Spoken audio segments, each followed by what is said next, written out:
자, 인사합니다. 안녕하세요. 예. 자, 3월달에 처음 뵙습니다. 예. 시간이 참 빠르죠? 여기 이렇게 되어 있습니다. 자, 기본 이순환. 예. 이순환. 기본 이순환 이제 첫 번째 수업합니다. 예. 자, 이제 처음 오신 분도 계신 것 같은데요. 지금부터 해도 충분합니다. 몇 점 맞는 시험이면 60점 맞는 시험이니까 지금부터 해도 충분하다는 거. 그 다음에 이제 작년 11월 달부터 공부를 좀 하셨다. 이런 분들은 이제 공부를 어떻게 하셔야 되냐면 많은 것을 할 필요 없습니다. 처음 오신 분도 마찬가지고 많은 것을 할 필요 없고 제가 중요하다 하는 것만, 그것만 계속 반복하는 거예요. 그것만 하셔도 충분히 60점 아니라 80점도 맞출 수 있습니다. 그러니까 처음 오신 분들이 이제 옆에 분들이 대답을 따곡따곡 하시면 막 불안합니다. 그런데 불안할 거 전혀 없습니다. 대답을 열심히 하신 분들은 75점으로 합격이고 나는 3월달부터 왔으면 65점 합격이고 그럼 65점을 합격이 훨씬 더 효율적이거든요. 그러니까 불안할 게 없습니다. 절대 많은 거 하지 말고 중요하다는 부분을 계속 반복적으로 할 거 이렇게. 그러니까 이런 우를 범하거든요. 이제 수업을 하다 보면 우리나라에서 부동산이나 결혼을 강의하는 사람 나 혼자밖에 없다. 그러면 제 말을 다 들어야 되잖아요. 근데 많이 있어요, 우리나라에서. 그래서 이런 우를 꼭 범하거든요. 제가 여러분에게 부동산이나 결혼 이 정도 알려드리거든요. 부동산이나 결혼은 범위가 이 칠판 전체입니다. 칠판 전체. 그래서 우리나라에서 부동산이나 결혼 강의하는 사람 저뿐만 아니라 모든 강사가 다 아는 사람 한 명도 없습니다. 한 명도. 공법 선생님 열심히 하잖아요. 우리 공법 선생님도 마찬가지고 다른 공법 선생님 마찬가지고 공법에 대해서 아는 전부 다 아는 사람 한 명도 없습니다. 한 명도 없다고요. 그런데 여기서 수업하는 이유는 충분히 여러분이 60점 이상을 맞춰줄 수 있기 때문에 수업을 한단 말이에요. 100점 맞출 한 명도 없어요. 우리나라에서 민법 강사들 엄청나게 많잖아요. 근데 그 민법 선생님들이 여러분에게 100점 맞출 자신이 있다? 한 명도 없습니다. 내가 여러분의 100점 맞출 자신이 있다? 그럼 나한테 들어오세요. 네가 자신 있어? 내가 그렇게 할 테니까 100점 맞출 자신은 없습니다. 근데 전부 다 60점 이상은 여러분에게 줄 수 있는 자신이 있다고. 그래서 제가 이 정도 이제 수업을 한단 말이에요. 그럼 이제 다른 선생님은 이렇게 수업을 해요. 이렇게 수업을 한단 말이에요. 그러면 이 부분이 겹친다고. 이 부분이 중요해요. 이 부분만 알아도 충분히 80점 맞출 수 있습니다. 그런데 저는 이걸 알려드렸잖아요. 제가 이 부분 안 알려드렸다고요. 이 부분만 열심히 합니다.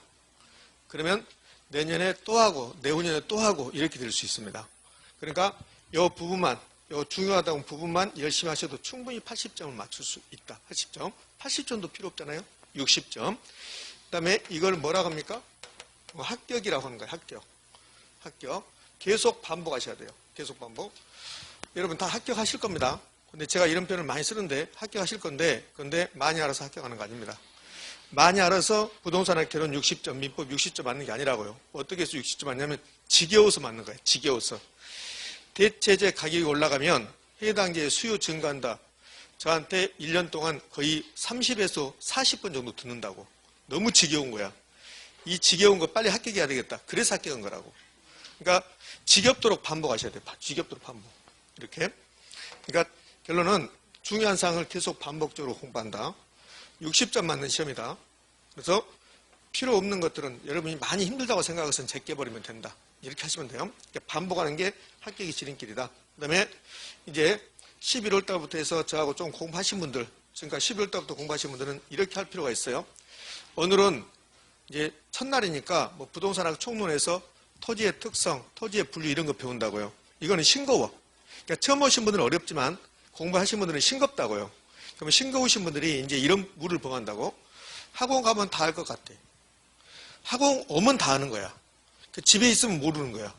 그러잖아. 수업 들으면 다 할 것 같아. 그럼 수업 안 들으면 모르잖아. 그러니까 수업을 들어야지. 근데 수업 들으면 다 할 것 같으니까 수업을 안 온다고. 그럼 그분이 100점 맞냐? 1000마리 말씀. 그분은 오히려 더 점수가 떨어져요. 그러니까 아서 들어야 된다고. 아서 들으면 다 할 것 같아. 저 때는 농담도 똑같은 농담을 한다. 그럼 사람이 이미 같은 입이니까 똑같은 농담을 해야지. 다른 말하면 이상해지지.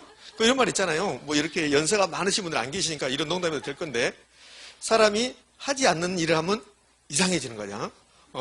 연세 많이 드신 분들이 이게 하지 않는 이야기를 하면 불안하잖아요. 자식들이 우리 아버지가 우리 아버님이 그런 일 안 했는데 이상한 일을 하네.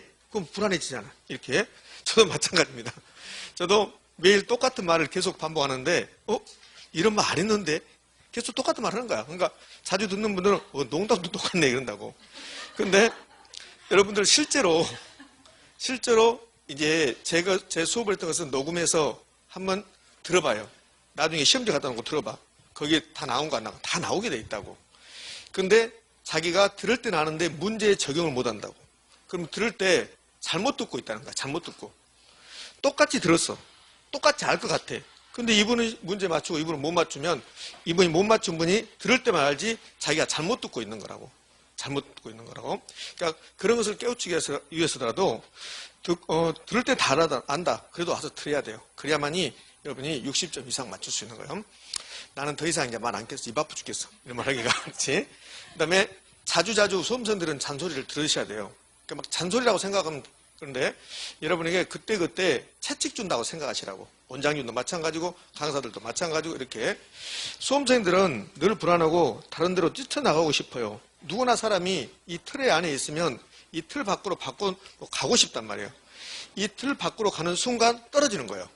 그러니까 이 틀 안에다가 제가 묶고 놀라고 가끔씩 잔소리를 한다고요. 그 잔소리가 막 지겹거든. 짜증나 미쳐버리겠네. 하나라도 더 알려주지. 이런다고. 가끔씩 하면 그것을 내가 마음을 다잡아야겠다 이렇게 생각하시라고요. 자, 처음 오신 분들은 이제 좀 어려울 건데 무조건 내용을 보고 나서 기출지문을 본다. 기출지문을. 그러니까 기본서를 보면 옆에 사이드에 기출지문이 있으니까 무조건 기출지문을 본다. 기출지문. 자, 그게 답이에요. 답. 그게 답이니까 기출지문을 본다. 이렇게 하시라고요. 그 다음에 이번 순환에서 모든 걸 다 해결하려고 하지 마라. 해결하지 말고 앞으로도 기회는 많이 있어요. 3, 4월, 5, 6월, 7, 8월, 9월, 10월 몇 번이 있습니다. 그러니까 중요하다는 것만 체크하고 집에 가서 이제 한번 리바이벌 해봐. 근데 집에 가서 했더니 잘 안 돼.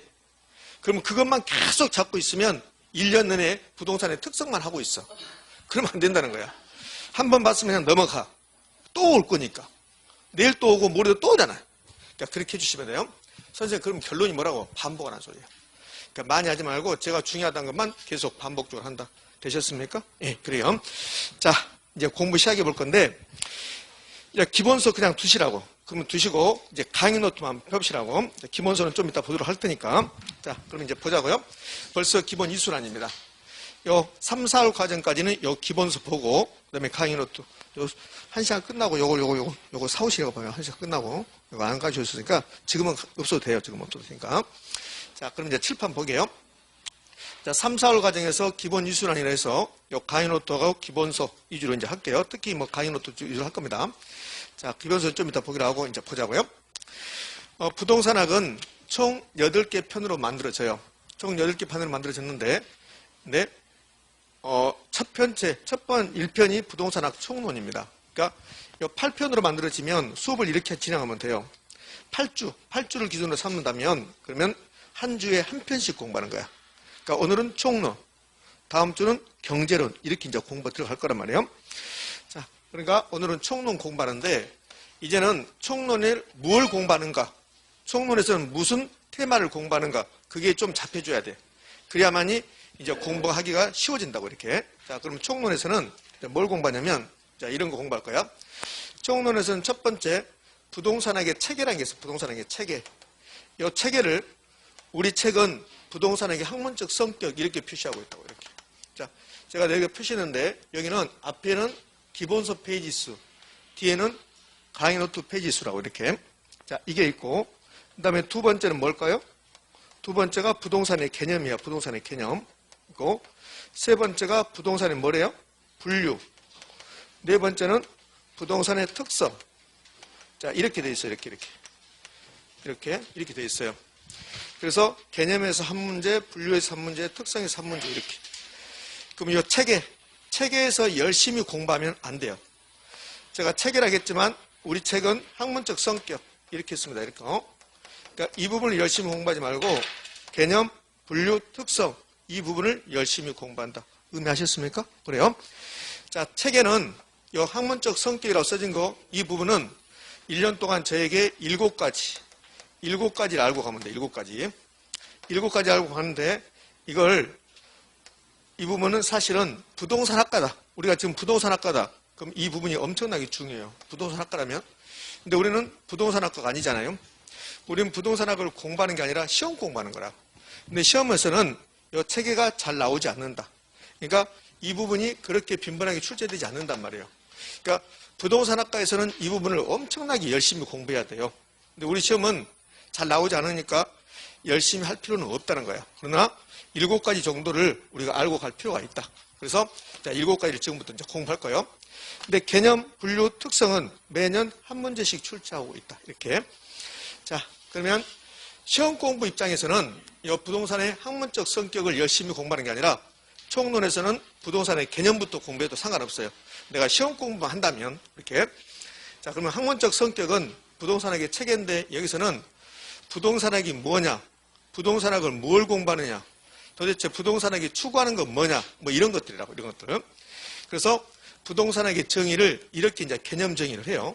이렇게. 이거는 김영진 교수란 분이 이렇게 개념 정의했습니다. 이거. 자, 이 지문 우리 시험에서 4번 출제했어요. 4번 출제했는데 한 번도 틀린 말 만들지 않는다. 그러니까 좀 이따 기본서 보겠지만 우리 기본서에 부동산학의 정의라고 해서 학자들, 교수들 몇 분이 나는 이렇게 생각합니다. 쭉 나열됐어요. 그게 전부 다 우리 시험에 나왔던 거야. 그런데 전부 다 나왔는데 절대로 틀린 말 만들지 않는다. 그러니까는 이거는 읽어도 되고 안 읽어도 상관없다. 그러니까 시험장에 가서 이런 말 나오면 옳은 말이구나 해보면 돼. 그냥 이렇게 나온다고. 부동산학이란 이렇게 나오면 대부분이 옳은 말이야. 그러니까 김영진 교수가 이렇게 했다고. 부동산학이란 부동산 활동의 능률의 올리 및 응용 기술을 개척하는 종합응용과학이다. 이렇게 했다고 그냥. 그러니까 한번 됐어요, 여러분. 집에 가서 읽지 말라고. 선생님 나는 읽고 싶어. 네가 마음대로 해. 그거라도. 일단 제가 표현을 겹겠으면 미안합니다. 그러니까 첫날이니까 뭔가 재밌게 하려는데 재밌게 할 자신이 없고 그런 말 한 겁니다, 지금. 자, 여기 체계에서 요거 지금 제가 체계라 그러는데 7가지 배운다 했잖아요. 그 중에서 시험에 가장 많이 나왔던 게 학문적 성격입니다. 그러니까 요거는 이제 암기하셔야 돼. 암기. 5가지를 암기하셔야 된다고 이렇게 나온 적도 있어요. 한 20여 년 전에 이렇게 나왔습니다. 다음 중 부동산에게 학문적 성격에 해당되지 않는 것. 이렇게 낸 적도 있다고, 단독 문제로. 그래서 이 부분이 이제 가장 중요하니까 이제 보자고요. 여기 정의 봐봐요, 정의. 정의에서 김영진 교수가 부동산학이란 부동산 활동의 능률의 올리 및 그 응용 기술을 개척하는 종합 응용과학이다. 이렇게 했습니다. 여기서 이제 학문적 성격이 나오는 거야. 아, 부동산학은 종합과학이고 응용과학이구나. 이게 성격이 나온다고. 그러니까 부동산학의 학문적 성격을 한마디로 정의하면 종합응용과학입니다. 이 말이라고, 이렇게. 종합응용과학이다. 근데 이걸 펼쳐 쓰면 이렇게 5가지로 펼쳐 쓸 수 있다는 겁니다. 부동산학은 경험과학, 규범과학, 응용과학, 종합과학, 사회과학. 이렇게 5가지 성격을 갖는 거라고. 그래서 책을 보면 경험과학 밑에 설명이 나와. 뭐라고? 규범과학 밑에 설명이 뭐라고 나온다고요. 응용과학 밑에 설명 나온다고. 싸그리 무시하고 우리가 기억할 내용은 부동산학은 경험과학입니다. 규범과학입니다. 응용과학입니다. 종합과학입니다. 사회과학입니다. 이것만 기억하시면 된다고. 이 중에서 시험에 자주 나오는 것은 이 뒤에 3가지예요. 뒤에 3가지. 앞에 경험과학, 규범과학 이런 말들은 잘 나오지도 않습니다. 자, 그러면 앞에는 좀 이따 보고 부동산학은 사회과학입니까? 자연과학입니까? 이렇게 물어봐요. 그러면 자연과학은 지진은 왜 발생합니까? 회일은 왜 발생하고 쓰나미는 왜 발생하고 그런 게 이용과학인 게 자연과학입니다. 여러분과 제가 부동산학을 배우면서 지진, 해일, 쓰나미, 폭풍, 토네이도 왜 이런 거 발생한다? 그런 거 안 배우거든요. 그럼 부동산학을 배울 때 여러분과 제가 왜 부동산 가격이 올라갈까요? 투자할 때는 어떻게 해야 됩니까? 감정평가해서 부동산 가격이 어떻게 됩니까? 이것 배운다고. 그러니까 부동산학은 사회현상을 배우는 거야. 우리나라에 지금 아파트 가격이 엄청나게 올라갔죠? 그게 사회현상이라고. 그러니까 부동산학은 사회현상을 배우는 거지 자연현상을 배우는 게 아니라고요. 그러니까 부동산학은 사회과학입니까? 자연과학입니까? 그러면 사회과학인데요. 이렇게 하면 된다고. 왜 사회과학입니까? 그런 거 안 물어본다고. 왜 사회과학인데요? 그렇게 혹시라도 물어봤다. 그냥이요? 그러면 된다고.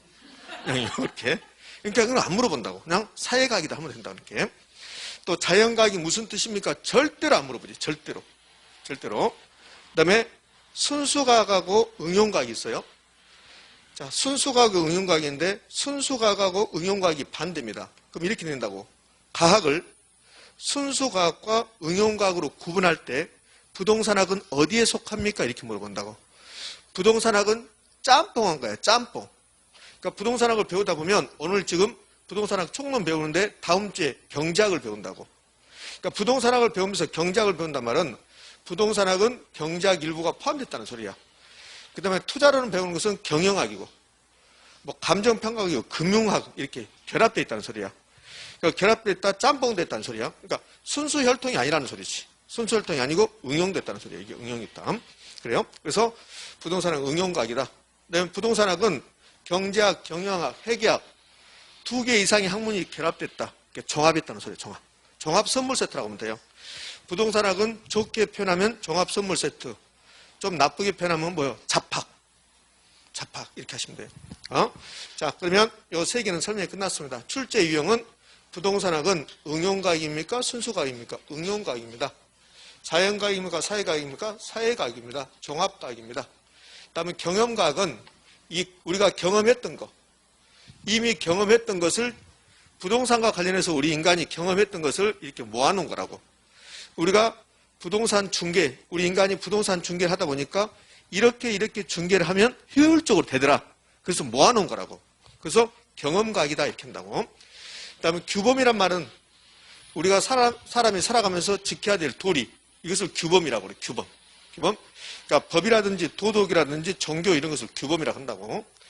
자, 그러면 이 규범과학이라는 것은 부동산학은 우리가 부동산 활동을 할 때 감정평가, 투자, 공인중개사가 중개활동을 할 때 이런 사항을 지켜주십시오. 그래서 규범과학이 성격을 갖는다고. 부동산 활동을 할 때는 능률적으로 해야 되거든. 능률적으로. 그러니까 부동산 활동할 때는 능률적으로 좀 해주십시오. 지켜주십시오. 그래서 규범과학이 성격을 갖는다. 이렇게 한다고. 규범과학의 뜻, 여러분 제가 설명했지만 여러분 그거 기억할 필요 없다고. 그냥 부동산학은 규범과학이다. 이렇게. 규범이라는 것은 우리가 살면서 지켜야 될 도리, 이것들을 규범과학이라고 하죠. 자, 그러면 이제 부동산학의 학문적 성격은 이 5가지. 선생님 나는 5가지가 부담스럽다. 그러면 5가지 외우지 말고 요 밑에 4가지 외우면 된다고. 이 4가지는 부동산학의 성격에 해당되지 않는 것들이라고. 그러니까 부동산학은 추상적인 학문입니까? 이렇게 물어보면 아닌데요. 그러면 된다고. 부동산학은 인간이 부동산을 대상으로 어떤 행위를 한다. 부동산 사고 판다. 중개한다. 거래한다. 이걸 연구하는 게 부동산학이야. 그럼 부동산학은 추상적인 겁니까? 구체적인 겁니까? 구체적인 거라고. 인간이 부동산을 사고 판다. 이런 것을 공부하는 거니까 구체적인 거지. 그러니까 부동산학은 추상적입니까? 그러면 X입니다. 구체적입니다. 이렇게 한다고. 자, 부동산학은 순수과학입니까? 아닙니다. 응용과학입니다. 부동산학은 자연과학입니까? 아닙니다. 사회과학입니다. 이렇게. 그 다음에 부동산학은 가상적인 학문이 아니죠. 매우 현실적인 학문이잖아요. 공인중개사가 중개하는 게 현실적인 거잖아요. 그래서 가상적인 학문이 아닙니다. 이렇게. 그래서 제가 여러분들의 이제 수고를 덜어두기 위해서 어떻게 만들다 보니까 이렇게 만들어졌어요. 부동산학은 추가 아니고, 순이 아니고, 자가 아니고, 가가 아니고. 그래서 부동산학은 추순자가 아니다. 이렇게 됐습니다. 지금까지 부동산학 배운 중에서 가장 중요한 말이 이겁니다. 부동산학은 뭐가 아니다? 추순자가 아니다. 그럼 끝났어요. 자, 2번째로 갑니다. 세 번째는 세 번째. 2번째 장, 3번째로 왔습니다. 이 부동산 또는 부동산학의 3대 측면 그렇네요. 여기서 시험에 직접적으로 나올 것은 딱 하나밖에 없어요. 여기서는.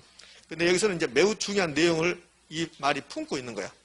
시험은 직접적으로는 하나밖에 없는데 이 3대 측면이 품고 있는 것은 어마어마하게 방대한 내용을 품고 있는 거야. 자, 부동산 3대 측면 또는 부동산학의 3대 측면. 자, 이런 뜻이에요. 여기 이제 건물이 있고 여기 토지가 있는데 부동산이 지금 2개 있습니다. 그럼 우리가 부동산을 보면서 우리 인간이 어떤 인간인 간에 합리적인 사고를 가지고 있다면 이 부동산을 보면서 여러 가지 생각을 한다는 거야. 그 여러 가지를 생각하는데 결국은 3가지를 생각한다는 소리야. 저는 이 토지 보면서 요즘은 토지 보면 부러워 죽겠어요.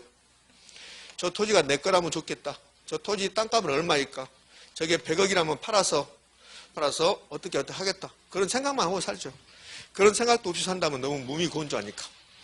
그래서 저는 이 토지를 보면, 이 건물을 보면 가격 같은 걸 생각해요. 가격. 그게 경제적 측면입니다. 이 토지를 보면서 요즘은 또 이렇게 생각해요. 저 토지가 용도지기 중심 상업지기일까? 아니면 전용 주거지기일까? 그런 것들이 법률적 측면입니다. 그다음에 건물 보면 이렇게 올려다봐요. 몇 층일까? 가끔씩 층수를 세어봅니다. 몇 층인가? 내 것도 아니면서. 그렇지? 층수를 세어보면서 또 이렇게도 생각해요. 어떤 구조로 되어 있을까? 저기 사무실은 몇 개일까? 뭐 이런 거 생각한다고. 토지의 면적은 어느 정도 될까? 그런 것들을 기술적 측면이다 이렇게 한다고요. 결국은 부동산을 보면서 여러 가지를 생각하는데 결국은 이 세 가지를 생각한다는 소리야. 법률적, 경제적, 기술적. 이 세 가지를 3대 측면 이렇게 불러요. 25년 전에 시험으로 갈게요. 25년 전에 시험으로 갑니다. 다음 중 부동산학의 3대 측면에 해당되지 않는 것 그래요. 자, 그럼 1번 법률적 측면, 2번 경제적 측면, 3번 기술적 측면, 4번 물리적 측면, 그 다음에 5번에다 다른 거 두는 거야. 5번에 다른 거. 그런 식으로 출제했다고. 25년 전에. 그러면 지금은 그렇게 절대 출제하지 않는다. 지금은 3대 측면이 무슨 말입니까? 이런 거 출제하지 않는다고. 또 25년 전에는 이렇게 출제했어요. 이 토지의 가격에 관한 것은 경제적 측면입니까? 이렇게 물어봤습니다. 가격은 경제적 측면이잖아요. 요즘 그런 거 물어보지 않는다. 물어보지 않고 3대 측면은 법경기다. 그러니까 우리가 부동산을 바라볼 때 이 법경기 세 가지 측면을 생각한다면 부동산과 관련된 모든 것은 세 가지 측면, 법경기로 구성됐다. 그게 3대 측면이 의미하는 거야. 그럼 시험은 3대 측면이 의미하는 바는 부동산과 관련된 모든 것은 법경기로 이루어졌다. 이런 지문을 주지 않는다고. 근데 우리 머릿속에 부동산학을 배우니까 부동산학과 관련된 모든 것은 세 가지 측면으로 이루어졌다. 그게 머릿속에 있어야 한다고. 세 가지 측면으로 이루어졌다. 그걸. 근데 이제 영어 정의를 하고 가면 부동산학을 배우다 보면 개별이란 말도 나오고 복합이란 말도 나온다고. 개별이란 말은 하나만 있으면 개별이라고 그래. 하나만 있으면. 그러니까 우리 전부 다 한 명 한 명이니까 개별이라 하잖아요. 개별. 근데 복합은 개별하고 반대야. 복합은 두 개 이상이 결합되어 있으면 복합이다. 이렇게 하는 거야.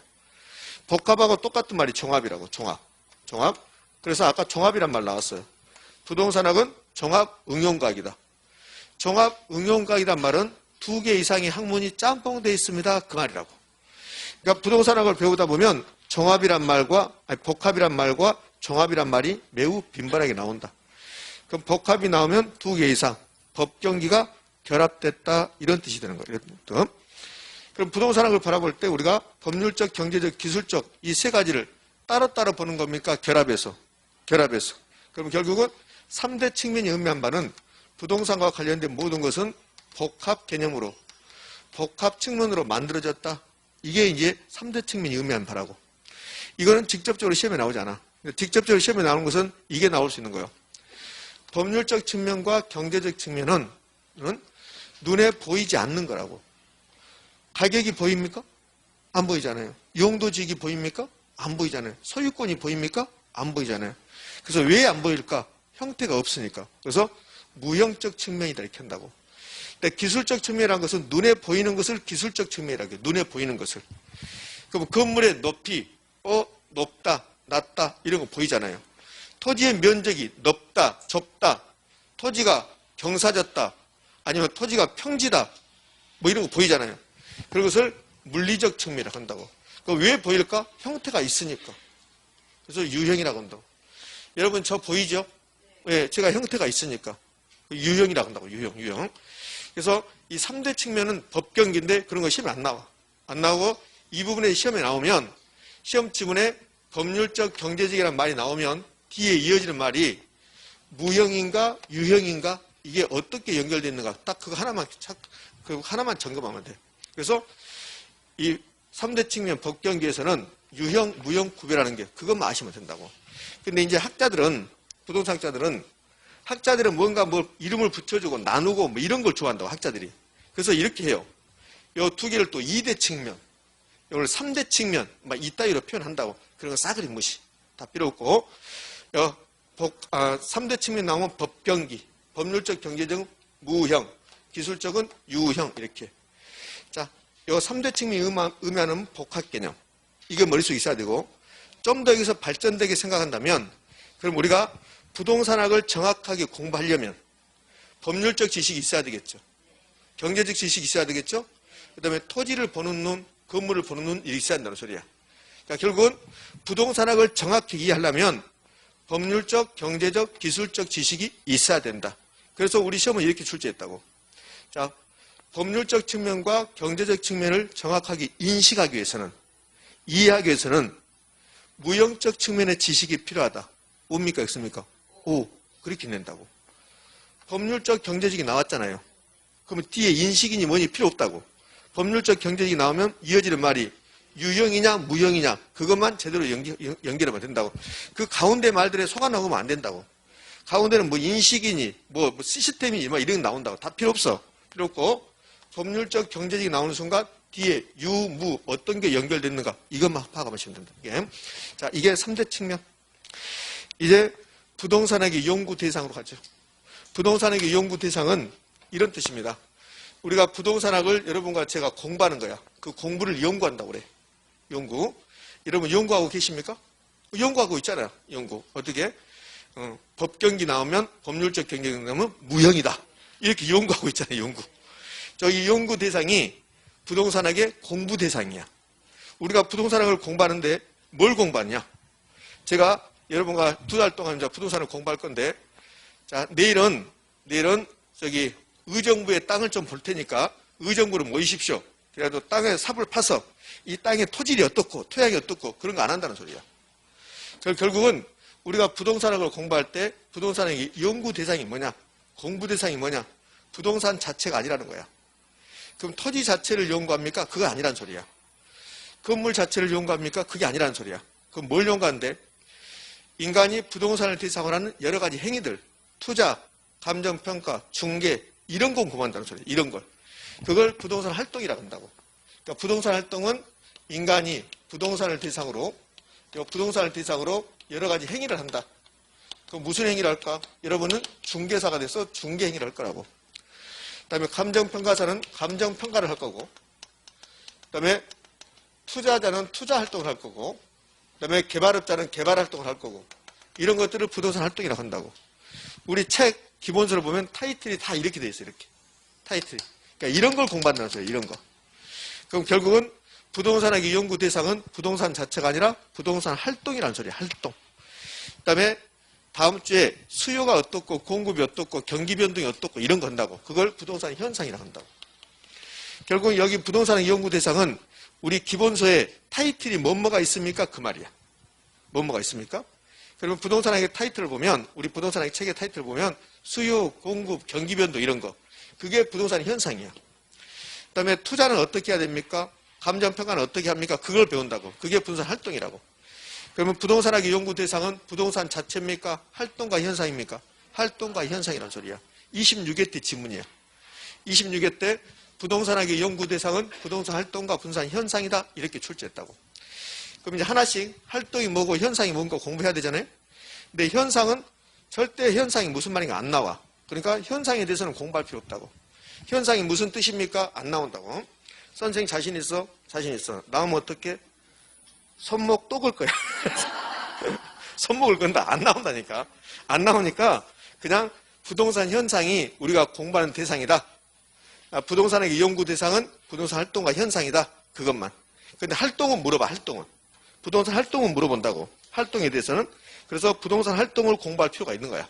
자, 그러면 부동산 활동에 대해서 공부할 건데, 부동산 활동이 나왔으니까 부동산 활동의 개념이 뭐냐? 뭐 이런 것도 해야 되는데 강의 노트는 그런 말 없어요. 개념 물어보지 않을 거니까. 그러니까 부동산 활동은 이게 부동산 활동이야. 우리 인간이 부동산을 대상으로, 토지를 대상으로 여러 가지 행위를 하는 거야. 행위. 이거 전부 다 부동산 활동이라고 그래. 우리 어머님은 지금은 연세가 드셔서 그냥 집에 혼자 계시는데 그냥 아무것도 안 하고 약간의 텃밭만 일구고 사시는데, 우리 어머님은 아마 20살 때부터 우리 아버지하고 20살에 결혼했다 했으니까 20살 때부터 해서 뭐 이거 거의 막 70 가까이, 75입니까? 거의 80 가까이 그냥 밭에서 논에서만 사셨다고. 우리 어머님이 인간이잖아요. 부동산에 사신 거야. 그러면 우리 어머님이 부동산을 대상으로 어떤 행위를 한 거라고. 그게 분산 활동이야. 그 무슨 행위를 했을까? 경작 행위를 한 거라고. 그것을 경작 활동이라고 한다고. 경작 활동. 그래요? 그 다음에 중개사는 중개 활동을 할 것이고, 감정평가는 감정평가 활동을 할 것이고, 이렇게. 이걸 통틀어서 부동산 활동이라고 한다고. 인간이 부동산을 대상으로 하는 모든 것을 부동산 활동이라고 한다고. 그러니까 부동산 활동이 뭔데요? 인간이 부동산을 대상으로 하는 행위들. 이게 활동. 그럼 부동산 활동은 누가 하는데요? 주체가 누군데요? 인간. 무엇을 대상으로 하는데요? 객체가 뭔데요? 부동산. 이렇게. 그러니까 초창기 시험 이런 게 나온다고. 초창기 시험에 부동산 활동의 주체는 공적 주체, 사적 주체, 제3섹터가 있다. 이렇게 됐다고. 요즘은 그런 게 나오지 않는다. 그냥 주체는 인간이고 객체는 부동산이다. 이렇게. 자, 부동산 활동의 속성이라는 게 있네.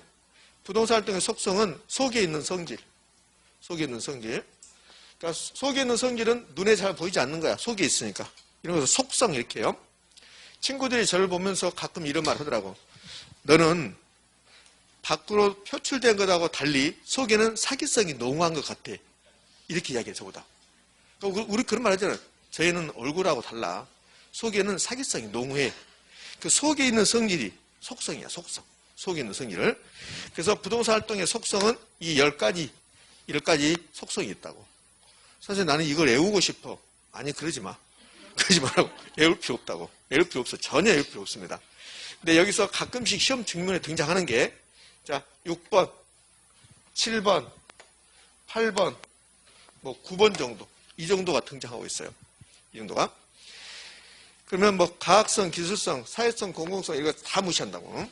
이런 거예요. 윤리성이라는 것은 부동산 활동을 할 때는 사기치지 말아라. 윤리적으로 해라. 여러분이 공인중개사야. 그럼 중개활동을 할 때 여러분들 중개사법 배우잖아요. 뭐 자기계약 이런 거 안 된다고 배우잖아요. 그런 거 하지 말란 소리야. 그러니까 윤리적으로 하는 소리야.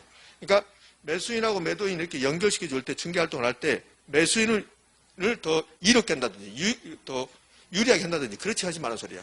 뭐 이렇게 할 수 있잖아요. 이 중개사가 이 물건 팔아줄게요. 대신에 내가 1억을 받든 2억을 받든 신경 쓰지 마세요. 당신 손에다가 1억만 갖다 주겠습니다. 그래서 자기가 1억 5천 받고 5천 먹는다. 이렇게 하지 말란 소리야. 그러니까 모든 부동산 활동은 윤리적으로 하세요. 그게 윤리성이야. 그런 건 시험에 나오진 않는다고. 그 다음에 전문성. 전문가들이 하게 된다는 이런 소리야. 전문성 하게 된다. 책 보면 이 전문성에 1차 수준, 2차 수준, 3차 수준 막 이렇게 나온다고. 그게 시험에 나오면 내 몸의 절반을 건다. 안 나온다고 그런 거. 안 나오니까 필요 없는 거예요. 그 다음에 여기 6번은 몇 번 등장을 했었어. 우리 시험에서. 6번은 자 봐요. 부동산 활동은 인간이 부동산을 대상으로 하는 거라고. 인간이 부동산을 대상으로 하고. 이 부동산이 물건입니까? 아닙니까? 물건이야.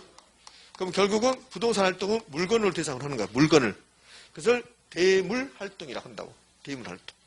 대물 활동. 그 다음에 부동산 활동은 부동산을 사고 파는 게 부동산 활동이잖아요. 근데 결국은 부동산 활동은 인간끼리 이루어지는 거야. 인간끼리. 그래서 대인 활동이다 이렇게 한다고. 그래서 이렇게 된단 말이에요. 부동산 활동은 부동산을 대상으로 하기 때문에 대물 활동이지 대인 활동은 아니다 이렇게 한다고. OX, X, X라고 했어. 그러니까 대물 활동이면서 대인 활동이다. 그 다음에 부동산은 못 움직인다.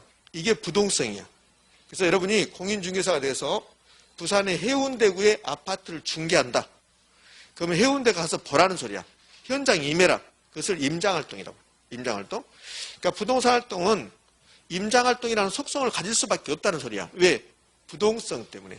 그래서 이 부분은 이렇게 연결시켜 준다고.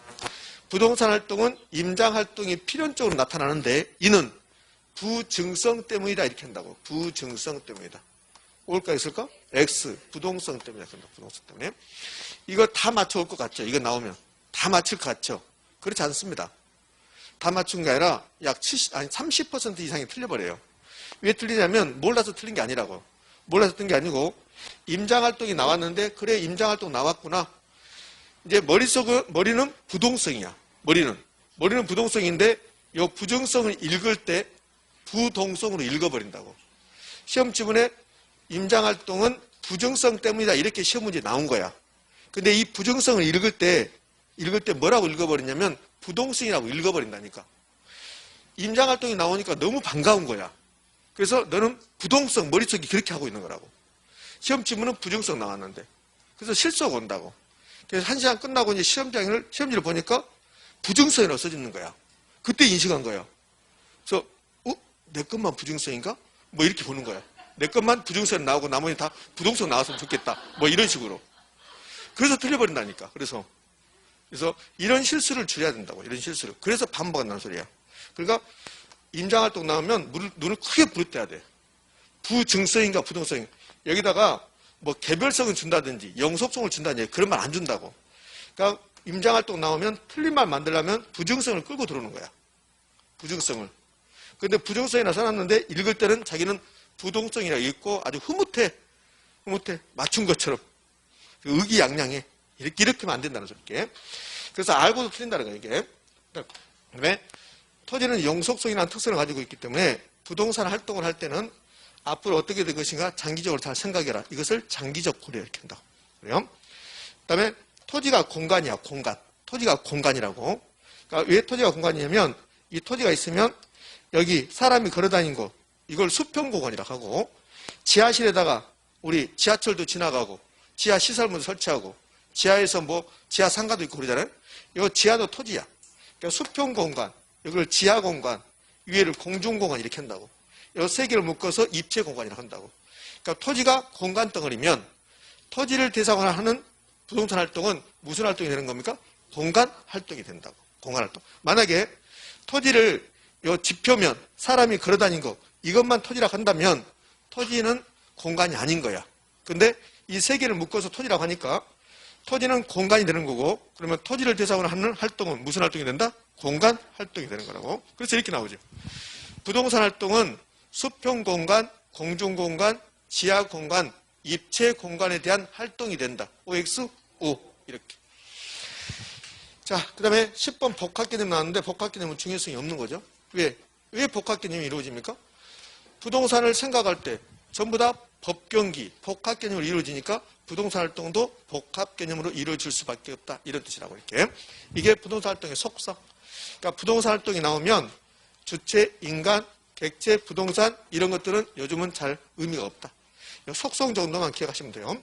굳이 따져보면 부동산 활동의 주체는 인간인데 공적 주체, 사적 주체, 제3색타 이렇게 부르는 거야. 그럼 공적 주체는 뭐고 사적 주체는 뭐고 그런 건 다 필요 없다. 이렇게. 공적 주체가 국가, 지방자치단체, 사적 주체가 민간, 그다음에 기업 이런 거. 제3색타는 민간이 같이 하는 거. 공적 주체와 사적 주체가 같이 하는 거. 그러면 민간 합동 개발했다. 민간이 합동으로 개발했다. 개발은 부동산 활동이다. 그러면 공적 주체의 개발입니까? 제3색타 개발입니까? 제3색타의 개발이다. 이렇게 표현하는 거예요. 자, 이제 부동산 활동의 연구 대상이 끝났습니다. 연구 대상은 부동산 활동과 현상인데 여기서 현상은 필요 없고 활동에서는 부동산 활동의 속성 정도만. 속성에서도 여기 임장활동, 장기적 고려, 공간활동 이 정도만 기억하시면 돼요. 자, 이제 부동산학의 연구 분야가 나왔어. 뭐 이런 것이 다 있어, 이렇게. 자, 잘 봐요. 연구 대상을 금방 배웠어. 4번에서 연구 대상을. 그 다음에 5번에 연구 분야가 나온 거야. 그러니까 연구 분야, 연구 대상 같은 말이에요. 같은 말. 자, 연구 대상은 우리가 부동산학을 뭘 연구합니까? 뭘 공부합니까? 연구 분야도 부동산학을 뭘 연구합니까? 뭘 공부합니까? 그 말이야. 같은 말인데.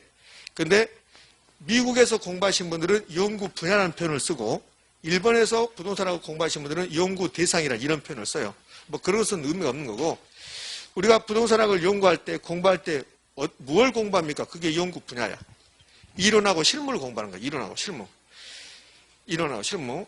뭐 오늘 처음 오신 분도 있겠지만 지난주에 이제 배웠던 것 중에 이런 거 있다고. 감정평가는 이론도 있고 실무도 있고 그러잖아요. 그러니까 부동산학은 전부 다 이론하고 실무로 구성된다는 소리야.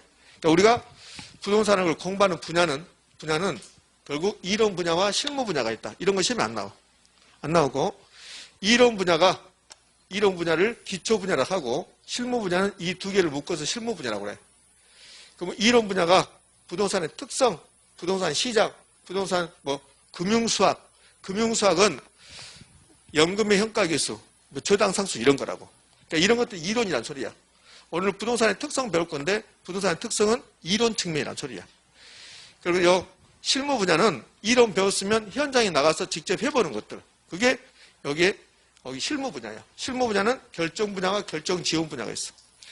결정 분야 앞에, 이 앞에 뭐가 생략됐냐면 의사란 말이 생략됐어요. 의사 결정 분야. 이런 뜻입니다. 우리가 배우는 부동산학 이론 중에서 뭐뭐 할까 말까 결정하는 분야. 그것을 결정 분야라고 한다고. 우리가 투자도 배우고, 금융도 배우고, 개발도 배우고, 감정평가도 배우고, 뭐 상담, 관리, 마케팅, 부동산 특성 이런 걸 배운단 말이에요. 우리가. 이런 것을 연구 분야라고 그래. 공부 분야야. 근데 이걸 학자들이 굳이 나누면 이론하고 실무로 나눈다는 소리야. 학자들은. 근데 그 실무 분야는 다시 결정 분야와 결정 지원 분야를 나누는데 결정 분야는 의사를 결정하는 분야. 할까 말까 결정하는 분야. 그러면 내가 중개할까 말까 결정한다. 이건 아니라고. 내가 상담할까 말까 결정한다. 이건 아니고 무엇을 결정하냐면 투자할까 말까 결정하는 거야. 그 다음에 개발할까 말까 결정하는 거고 은행에서 돈 빌릴까 말까 결정하는 거라고. 그래서 의사를 결정해야 되는 분야가 이 세 개 분야가 가장 기본적인 의사 결정 분야라고. 근데 결정 분야라고 부르고 투자, 금융, 개발 딱 이것만 기억하는 거야. 제가 논리적으로 좀 설명했지만 다 필요 없어. 다 필요 없고 이론 분야와 실무 분야 이런 거 다 필요 없고 여러분 기억할 것은 결정 분야는 투자하고 금융하고 개발이 있다. 이것을 투금계라고 한다. 딱 그것만. 투금계를 기억한다. 나머지는 다 필요 없는 거고. 자, 이제 부동산에게 접근 방법이라는 게 있어요. 부동산에게 접근 방법은 공부 방법. 부동산에게 공부 방법인데 뭐 기본서라든지 강의 노트를 보면 분산식 접근 방법, 중점식, 종합식, 의사결정론적, 뭐 형태과학적, 뭐 복잡하다 이렇게 복잡하다. 근데 그게 다 필요 없고 이 자체가 부동산에게 접근 방법이 단독 문제 잘 나옵니까? 아니요. 전혀 그렇지 않습니다. 어쩌다 한 번씩 지문 들어간 거예요. 지문. 그래서 특징을 잡아갈 건데 이 접근 방법은 공부 방법인데 중점식 접근 방법은 포인트가 여기 있는 거야. 특정 측면. 그 다음에 종합적 또는 종합식 접근 방법은 포인트가 복합 개념. 여기 있는 거라고. 의사결정론적 접근 방법은 포인트가 자기이용 극대화. 이것만 기억하시면 돼요. 앞에 건 거의 다 필요 없는 거예요. 이 특징만 잡아가면 돼. 자, 그럼 설명해 볼게요. 중점식 접근 방법은 부동산의 공부 방법이야. 공부 방법. 연구 방법이라고 어떻게 연구할 것인가? 그럼 이제 여기 부동산 그러면 뭐가 생각나야 되냐면 법경기가 생각나야 돼. 법경기. 우리가 부동산을 바라볼 때 법률적, 경제적, 기술적으로 바라본다. 그러니까 부동산하고 관련된 모든 것은 법경기로 이루어지는 거야. 그 법률적이 있고 경제적이 있고 기술적이 이렇게 있다. 이 세 가지를 짬뽕해서 복합 개념으로 부동산학을 연구했다. 접근했다. 그러면 종합이라고 그래. 종합. 세 개 다 종합적으로 했다. 그래서 종합적 접근 방법은 부동산을 연구할 때 법률적, 경제적, 기술적 측면에서 복합 개념으로 접근했다. 이게 종합적이야. 그러니까 종합적 나오면 복합 개념 이 말을 찾아내면 된다고. 그런데 중점식 접근 방법은 이 법률적, 경제적, 기술적 이거 공부하는데 나는 법률적 측면에 중점적으로 하겠다. 나는 경제적 측면에, 나는 기술적 측면에 중점적으로 하겠다. 그걸 중점식 접근 방법. 그래서 특정 측면에서 접근하겠다. 이게 중점식 접근 방법이야. 자, 제가 경제학 공부를 하고 있는 거야. 경제학. 제가 경제학을 공부하고 있는데 그런데 부동산학 지식이 필요해. 그러면 굳이 종합적으로 공부할 필요는 없다는 소리야.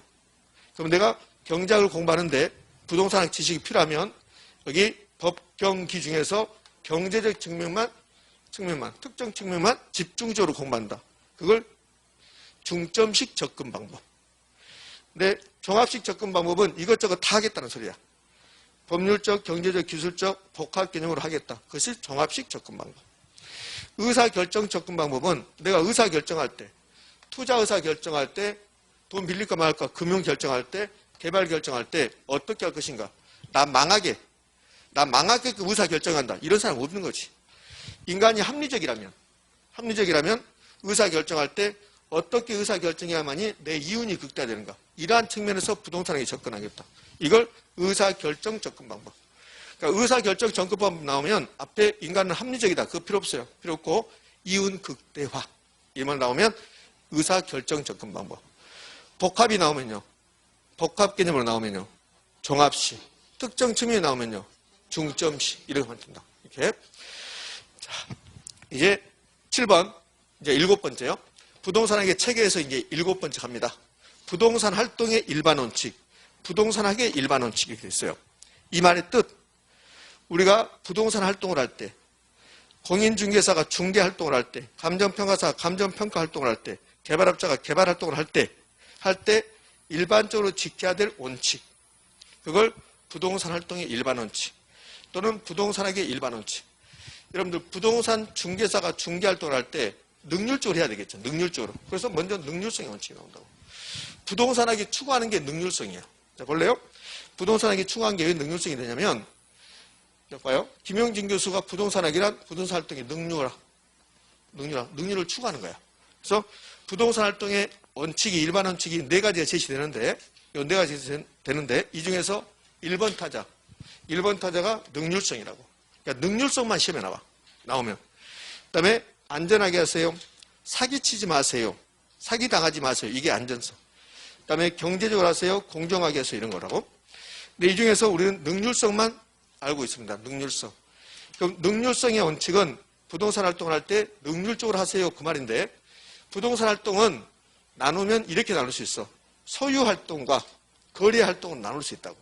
이렇게 사고 파는 게 거래 활동이잖아요.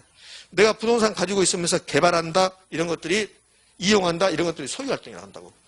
그럼 소유 활동을 할 때 어떻게 하면 능률적으로 됩니까? 최고 가치를 창출하는 이용이다. 최유 이용을 해야 된다. 이렇게 나온다고. 그 다음에 거래 활동을 능률적으로 하려면 어떻게 해야 됩니까? 거래 질서가 확립되어 있다면 능률적으로 한다는 소리야. 그래서 부동산학이 추구하는 것은 어떻게 하면 최유용할까? 어떻게 하면 거래 질서가 확립될까? 이런 것을 추구한다는 소리야, 이게. 자, 마지막으로요. 부동산 활동의 일반 원칙은 부동산 활동할 때 지켜야 될 도리들. 근데 능률성의 원칙이 1번 타자. 이것만 기억하는 거다.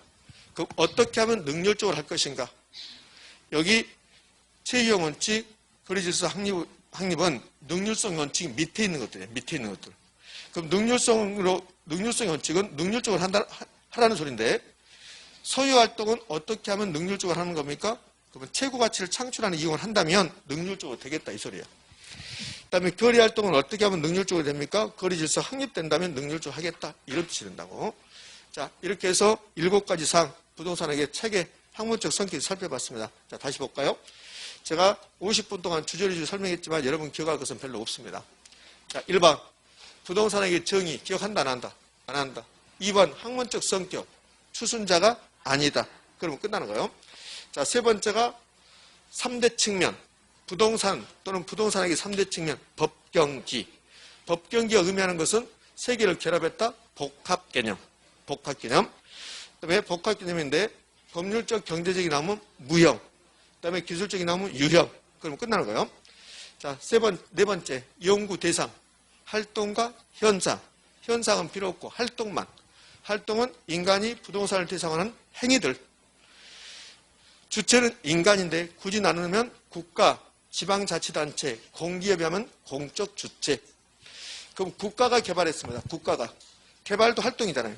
그럼 국가가 개발했다? 그러면 공적 주체한 개발. 현대건설에서 개발했다? 사적 주체한 개발. 민간이 같이 했다? 제3섹터한 개발. 이렇게 하는 거예요. 그러면 객체는 부동산이다. 부동산은 물건이다. 그래서 여기서 이제 파생돼 나오는 게 부동산 활동은 물건을 대상하는 대물 활동이다. 대인 활동이다. 속성 10가지인데 임장 활동, 그 다음에 장기적 고려, 그 다음에는 공간 활동. 이것만 기억하시면 돼요. 이렇게. 부동산의 연구 분야는 딱 하나만. 결정 분야는 투자, 금융, 개발 있다. 그 다음에 접근 방법은 중점식 그러면 특정 측면, 종합식 그러면 복합개념, 의사결정로 접근 방법은 자기윤, 극대화. 그 다음에 부동산 활동 일반 원칙 능률성. 능률적으로 하려면 소유 활동은 최유효해라. 그 다음에 거래 활동은 거래 질서 확립되라. 끝. 여기서 벗어나면 우리는 잘 찍자. 어쩔 수가 없다. 다 공부할 수는 없으니까. 부동산학 결혼만 공부한다면 별거 다 해야 돼. 근데 우리 그런 거 아니잖아요. 그러니까 여기서는 이것만 딱 점검하고 간다. 자, 기본서. 기본서를 좀 보게요. 자, 기본서 34쪽을 한번 펴보실래요? 자, 오늘 처음 오신 분에게 다시 말씀드릴게요. 처음에는 다 어려워요. 제가 하는 말 자체가 어려워. 제가 하는 말 자체가. 내용이 하는 게 아니라 제 억양이라든지 가끔씩 나오는 사투리라든지 이런 것들 자체가 힘들 수 있다고. 말도 빠르고. 그거는 시간이 흘러가다 보면 적용될 거고. 그 다음에 지금은 처음 왔으니까 내용을 막 파악하지 말고 어떤 게 중요하다 하구나. 그걸 하시라고. 그거. 그 다음에 또 이런 질문을 합니다. 지금 못 따라가겠으니까 1, 2월 달에 수업했던 게 들어야 됩니까? 들으면 좋아요. 들으면 좋은데 수업은 그러니까 1, 2월, 3, 4월 강의가 이렇게 있다. 그러면 가장 최근에 하는 게 들어야 돼. 가장 최근에 하는 거. 1, 2월 달보다는 3, 4월 달에 하는 강의가 1, 2월 달을 포함시키니까. 그러니까 오늘 수업 못 따라가겠다. 그러면 오늘 수업을 더 듣는 거야. 오늘 수업. 오늘 집에 가셔서 오늘 수업 못 따라가겠다. 그럼 1, 2월 달에 오늘 수업을 듣는 게 아니라 오늘 하는 수업을 한 번 더 들으라. 그게 가장 좋은 거야. 수업은 가장 최근에 한 게 가장 좋은 거니까 이렇게. 자, 갑시다. 그러니까 처음 하신 분들은 좀 어려우니까 시간이 흘러가면 돼요. 다른 분들 옆에서 대답하신 분들, 그분들 제가 다 알려드릴게요. 그분들 2달 전에는 다 멍했어, 멍. 근데 듣다 보니까 좀 알게 됐다고, 이렇게. 옆에 언니 부러워할 것도 없어. 예? 자, 그럼 34쪽에 부동산학의 정의라고 나왔는데, 거기 봤더니 1번, 양가로 1번에요. 조주연 교수. 양가로 2번에 김용진 교수. 그 다음에 34쪽 마지막에 안정근 교수 이렇게 나왔다고. 이분들이 한 말 전부 다 출제된 거야. 전부 다 출제되는데 절대 틀린 말을 만들지 않는다. 결국은 34쪽은 볼 필요 없다. 이렇게 되는 거야. 이렇게. 자, 35쪽. 35쪽은 중요한 거잖아요. 35쪽은 부동산의 학문적 성격인데 이거 5가지 나왔네요. 5가지 외우지 말고. 뭐가 아니다? 추순자가 아니다. 그러면 끝나는 거예요. 자, 넘어가서 36쪽에 부동산학의 3대 측면. 그럼 3대 측면이면 무슨 개념? 복합 개념. 복합 개념이라고 해놨잖아요. 그러면서 거기 3대 측면에 박스 나오면서 유형, 무형 해놨잖아. 유형은 뭡니까? 기술적. 기술적 앞에 공학적, 자연적, 물리적 나오죠? 그럼 필요 없어. 필요 없고. 유형은 기술적. 그 다음에 무형은 경제적, 법률적. 이렇게 하시면 될 것 같아요. 자, 37쪽 같습니다. 37쪽이 연구 대상. 연구 대상은 동그라미 1번 현상, 동그라미 1번 활동. 그 다음에 2번 연구 분야. 연구 분야는 한 장을 넘겨볼래요? 한 장을 넘겼더니 연구 분야에 대해서 막 박스치고 복잡을 해놨습니다. 근데 뭔만 기억하신 거야?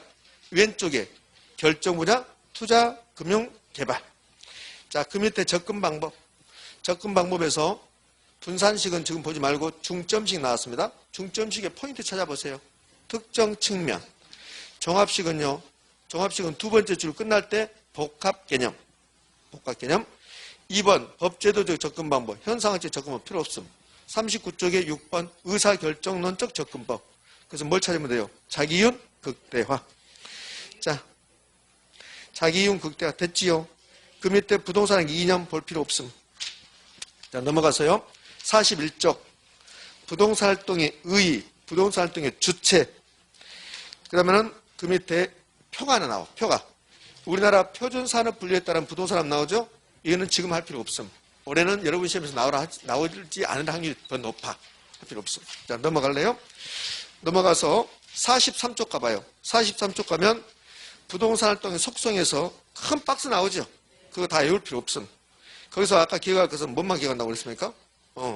거기서는 임장활동, 대인활동, 대물활동, 장기적 고력, 공간활동, 요것만 기억하시면 되잖아요. 그 박스에서 큰 틀을 잡아놨는데 밑으로 가면 가장 밑에가 복합개념이잖아요. 복합개념 필요 없고 공간활동, 배려의 장기성, 임장활동, 대인활동, 대물활동 이것만 하면 돼. 이것만. 자, 그 뒤에 옆에 막 설명 나오는데 필요 없고 굳이 이 뒤쪽에다가 박스 별표를 친다면 45쪽. 45쪽에 6번, 7번, 8번, 9번 타이틀만 알면 돼. 타이틀만. 밑에 내용 필요 없고. 자, 넘어갈래요? 넘어가서 46쪽에는 뭔만 체크하면 돼요? 능률성. 능률성만 체크하시면 됩니다. 거기서도 2번째 줄에 소유활동의 능률하는 체유용. 3번째 줄에 거래활동의 능률하는 거래질서 확립. 그것만 하시면 됩니다. 자, 이렇게 해서 첫 번째 시간 마무리해야 됩니다. 자, 고생하셨고 정확히 10분 후에 2번째 시간 시작합니다.